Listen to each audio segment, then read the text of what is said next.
In the depths of the Pacific Ocean, approximately 900 kilometers southwest of Guam, something impossible happened. On April 10, 1968, the USS Scorpion, a state-of-the-art nuclear attack submarine carrying 99 American sailors, simply vanished. No distress signal, no final transmission, no wreckage discovered for decades. One moment it was there, the next, gone. This is the story of the submarine that disappeared without a trace, and the haunting mystery that still puzzles naval historians and conspiracy theorists to this day. To understand what happened to the USS Scorpion, we need to go back to the height of the Cold War. The year was 1968. The United States and the Soviet Union were locked in an unprecedented nuclear arms race, with submarines serving as the ultimate weapon of deterrence. These underwater vessels carried nuclear missiles capable of destroying entire cities, and they lurked beneath the waves, invisible and unstoppable. The USS Scorpion was a skipjack-class nuclear submarine, one of the fastest and most advanced underwater warships in the entire American fleet. Commissioned in 1960, the Scorpion had completed countless classified missions. Its crew was among the most elite sailors in the Navy, trained for years to operate in the most extreme conditions imaginable. Captain Francis Slattery commanded the vessel with the precision of a chess grandmaster. By 1968, the Scorpion had participated in numerous operations that remain classified to this day. The submarine was sleeker than the Typhoon, faster than most of its contemporaries, and equipped with sophisticated sonar systems that could detect enemy vessels from miles away. Yet all that advanced technology would prove useless against whatever fate awaited it in the depths of the Pacific. In May 1968, the USS Scorpion was assigned to conduct surveillance operations near the Soviet Union. Its mission was to monitor Soviet naval activity, a routine task that had been performed hundreds of times before. The submarine departed from Norfolk, Virginia, heading toward the Mediterranean Sea and eventually to the waters near the Soviet Black Sea Fleet. The journey would take weeks. The Scorpion would travel submerged for most of the voyage, relying on its nuclear reactor to power its engines and provide life support for the crew. Food supplies were calculated precisely. The submarine's interior was cramped, no larger than a freight train car, yet 99 men would live, work, and sleep in these metal corridors for extended periods. Everything proceeded normally. Radio communications were sporadic, as was standard procedure for submarines on classified missions. The Scorpion's last confirmed transmission came on May 21, 1968, when the submarine reported its position near the Azores. It reported it was heading home to Norfolk, its mission accomplished. Then, silence. Days passed. The Navy expected the Scorpion to arrive in Norfolk on June 1st. When the submarine failed to appear, alarms began ringing throughout naval command centers. A submarine that size, carrying nuclear weapons and advanced classified technology, simply did not vanish. The United States military launched one of the most extensive search operations in naval history. What they found would become one of the most classified and mysterious discoveries of the Cold War. Nearly a month after the Scorpion's disappearance, a deep ocean surveillance system called SOSUS detected an unusual acoustic event on May 22nd. Just one day after the submarine's last transmission, the sound pattern was consistent with an underwater explosion. The Navy immediately mobilized. Hundreds of ships and aircraft were deployed across the Atlantic and Pacific Oceans. Submersibles descended to depths of 3,000 meters to search the ocean floor. They found it.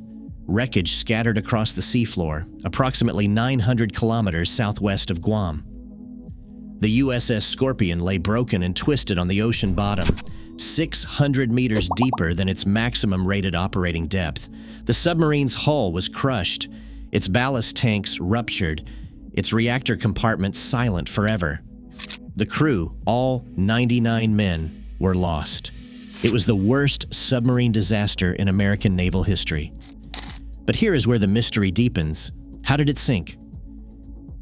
Theory 1. The collision. The most widely accepted official explanation is that the USS Scorpion collided with a Soviet submarine. The Navy investigation suggested that the Scorpion may have struck a Soviet Echo-class submarine during covert operations. If true, this could have ruptured both vessels' hulls, sending the Scorpion plummeting to the ocean floor. A Soviet submarine was indeed detected near the Scorpion's last known position around the time of the acoustic event. However, this theory has significant holes. If such a collision occurred, where is the evidence? Why was no Soviet submarine ever confirmed as lost during this period? And why did the Navy keep the details so classified that we still do not have the full truth today? Theory 2, the torpedo malfunction. Some naval engineers propose an alternative explanation. A torpedo in the Scorpion's own weapons storage may have malfunctioned. Submarines carry multiple torpedoes, and these weapons operate using complex mechanical and electrical systems. If one of these torpedoes accidentally detonated, either due to mechanical failure or corrosion, it could have triggered a catastrophic explosion that destroyed the vessel from within. This theory aligns with some of the acoustic data recovered from that day. The explosion pattern detected by SOSUS was sudden and violent, consistent with an internal detonation rather than an external collision. Several former submariners have supported this theory, claiming that torpedo malfunctions were a known hazard during this era. Theory 3, Soviet attack. The most controversial theory favored by some conspiracy theorists suggests that the USS Scorpion was deliberately attacked and sunk by Soviet forces. Perhaps the Scorpion had detected something it should not have, classified Soviet technology, a new weapons system, or evidence of Soviet activities that threatened national security. Perhaps a Soviet submarine fired upon it first. Supporting this theory are declassified documents showing that the Scorpion was on a classified intelligence gathering mission and that Soviet submarines were actively conducting anti-submarine warfare exercises in the region. Some theorists point to the fact that the Navy's official investigation took years and remained heavily classified, suggesting a cover-up of the true cause. However, no credible evidence has ever emerged to support this theory. The Soviet Union would have had no strategic advantage in attacking an American submarine and risking nuclear retaliation. And if such an attack had occurred, would evidence not have surfaced during the decades of détente that followed? Theory 4, mechanical failure. A less dramatic but entirely plausible explanation is that the USS Scorpion suffered a catastrophic mechanical failure. Submarines are incredibly complex machines, operating under extreme pressure. The slightest crack in the hull, the failure of a critical system, or a leak in the reactor compartment could spell instant disaster. The Scorpion was not new in 1968. It was 8 years old and had endured countless dives to extreme depths. Metal fatigue, corrosion, and wear could have accumulated over time. A single critical system failure, combined with human error or unforeseen circumstances, could have led to an uncontrollable descent and subsequent crushing of the hull. This theory is supported by the fact that submarines have sunk throughout history due to mechanical failures, and the Scorpion's wreckage showed signs of crushing pressure, suggesting it had descended beyond its rated depth capacity. What makes the USS Scorpion tragedy so haunting is the human element. 99 families lost their fathers, sons, and brothers in an instant. These were some of the most elite and skilled sailors in the world, men who had volunteered for one of the most dangerous jobs imaginable. Captain Francis Slattery was 45 years old. He was an experienced submariner, respected by his crew and his superiors. He had a wife and children waiting for him in Norfolk. Among the 99 sailors were young men in their 20s, many on their first deployment. They had trained for years, mastered complex systems, and accepted the risks that came with operating a nuclear submarine in hostile waters. The families of these men were devastated. For weeks they waited, hoping against hope that their loved ones might be found alive. When the wreckage was discovered, hope died. Some families never received complete closure. The Navy kept so much classified that the true cause of the sinking remains officially unconfirmed to this day. Over the decades, some information about the USS Scorpion has been declassified. We now know more about the mission, the search operation, and some details about the wreckage. However, many documents remain sealed. The Navy's official investigation concluded that the most likely cause was a collision with a Soviet submarine, but this conclusion was never definitively proven. In 2017, nearly 50 years later, declassified documents suggested that the Navy had detected evidence of a Soviet submarine being damaged or sunk around the same time. This lent credence to the collision theory. Yet questions remain. Why did it take so long to declassify this information? What else remains hidden? The wreckage of the USS Scorpion still rests on the ocean floor, a silent tomb 900 kilometers from Guam. The submarine itself has become a war grave, protected by law from disturbance or further investigation.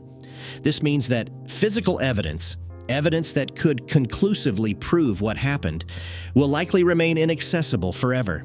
The USS Scorpion represents one of the Cold War's most enduring mysteries. We live in an age of cameras, satellites, and digital surveillance. Yet in 1968, a nuclear submarine carrying 99 men simply vanished without a trace. And despite decades of investigation, we still do not know exactly why.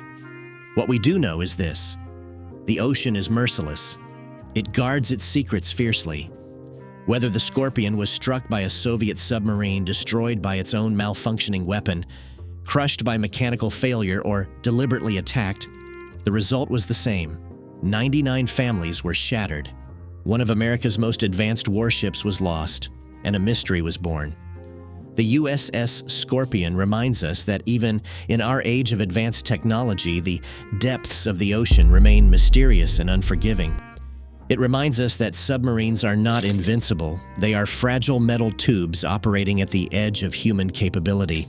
And it reminds us that the Cold War, for all its talk of deterrence and strategy, was ultimately about human beings, brave sailors who answered the call to duty, never knowing that their next mission might be their last. The Scorpion vanished without a trace, but its story endures, a cautionary tale of the sea, a mystery unsolved, and a reminder of the cost of conflict in the modern age.